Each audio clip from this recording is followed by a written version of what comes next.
With me are John McTernan, a former advisor to Tony Blair, Dawn Foster from The Guardian, and body language expert Judi James. John first, how do you think he did?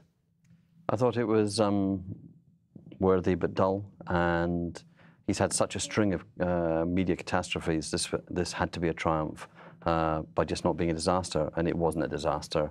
But I think he let Cameron off the hook by asking a question, then moving to another question, moving to another one, never doing a follow-up, never actually forensically going from. There's no gotcha moments on either side, but the opposition leader needs to win. It's not just about surviving. You've got to win, otherwise Cameron just gets breezes through it.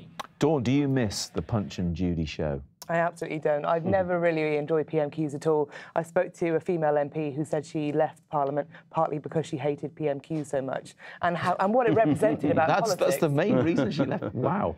Partly because PMQs has always been like a metaphor for what's wrong with politics. So as John describes the gotcha moments, I think actually the general public really hate those. So I think Corbyn was very, very good at bringing stories into Parliament, and Cameron could only respond by reeling off stats.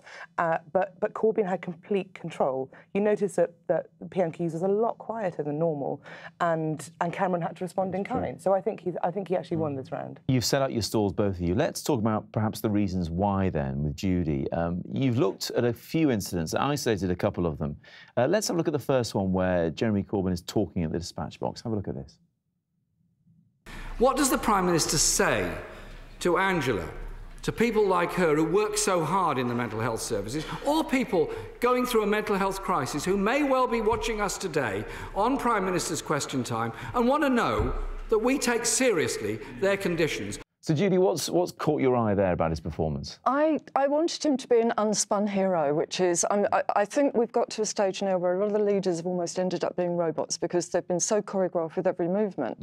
And psychologically... Pointing like that with their thumbs. The thumb of power, we've had that. Yeah. We've had the iced camera, eyes over there, little notes on the lectern saying, what is it, hero and things like that. Warrior. Warrior here. Warrior, yeah, right. happy warrior. Happy warrior. I was very excited because he gets it all wrong as far as the spin doctors are concerned, but this is a very potent body language that he's using here because he looks like an angry headmaster. He's looking over the tops of his glasses. He looks exactly perfectly placed to be the one to give the opposition a real telling off. And so this, for me, was him at his most powerful. Even though he doesn't do all the sort of gesticulation he's supposed to do, he just holds onto the dispatch box. That, with his angry voice, is extremely effective. He looked down at his papers a lot as well. Does that suggest a little bit of nerves, perhaps? That was my only problem, or one of my only problems. It's something that Barack Obama's done in the past. It's incongruent body language, which is where you get to the main point of thrust that you're going to say, and then you get to the statistic or whatever that you want to really use as your weapon, and you look down to read it. It should be seared on your brain. I love that John is actually acting this out as you're talking about this. He recognises all of this. John, Dawn, we'll bring you back in just a second, but first, you were also watching his colleagues on the front bench. They let him down big time. Well, the body language of Tom Watson especially. Let's have a look at it because it really stood out for you. Tom is supposed to be the wingman. He's the deputy leader. Absolutely. I mean, they were very poor anyway. They all looked slightly phased and worried and anxious. But Tom in particular, he began by sitting next to him with a gap, but he ended up turning his back on his leader. They ended up almost back to back. He looked like a man that was looking for an escape route. And Maria Eagle can't escape your eagle eye either. No, she was just gazing at, almost looking at the fact that that jacket didn't fit. You could almost read it in her eyes. John, your reading of that, I mean, Tom and Jerry were never meant to get on anyway, were they? But he really is just turning away from me. He doesn't really want to know, it looks like. Well, the downside of the unspun, you know, no spin is the new spin. The downside of it is the other people around haven't been given a script. Nobody's telling the front bench how to act, and so they all act in different ways. You need a coherence about this, and one of the things that you don't get at the moment is like no solid lines come out from Jeremy that aren't then reversed within the next hour or within the cycle. And there's a bit like that. But if you're going to have a whole style of PMQs, then you've got to have a whole style. You can't have the noddies, but you've got to have a style of people beside you. Interesting thought, isn't it? His sort of consensual approach to choosing his cabinet means that none of them are really singing from the same hymn sheet. Yeah, I know, and I think that will take time, but I actually think that there's a big appetite for it. I mean, I very firmly got the impression that he told the Labour Party beforehand, this is a new PMQs, you need to pipe down, let's all show some decorum.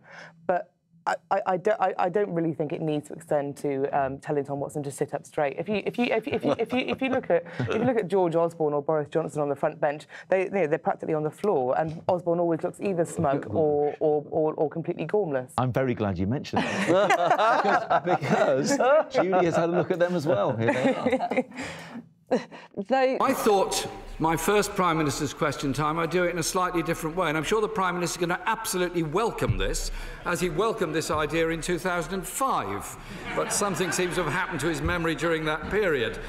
Mental snapshot of the look on their faces, and what does it tell you? It was a perfect trio, and they were so well choreographed. Number one, you've got the best beard in Parliament, so forget Jeremy's beard. That was a really good beard. Then you've got Osborne, who's pulling his lips in, which looks as though he's trying not to laugh. He's not smiling with the eyes, though, is he? Absolutely not. But the absolute marvel thing here is Cameron, who is doing a Barack Obama. Barack Obama did this to Hillary Clinton to great effect. It's the crinkly-eyed smile that implies that you're listening to somebody that you really want to be polite to, but you would give up your seat on a bus to. It's slightly patronising. One-word answer from all three of you. Will this new style last? Unfortunately, no. Yes. No.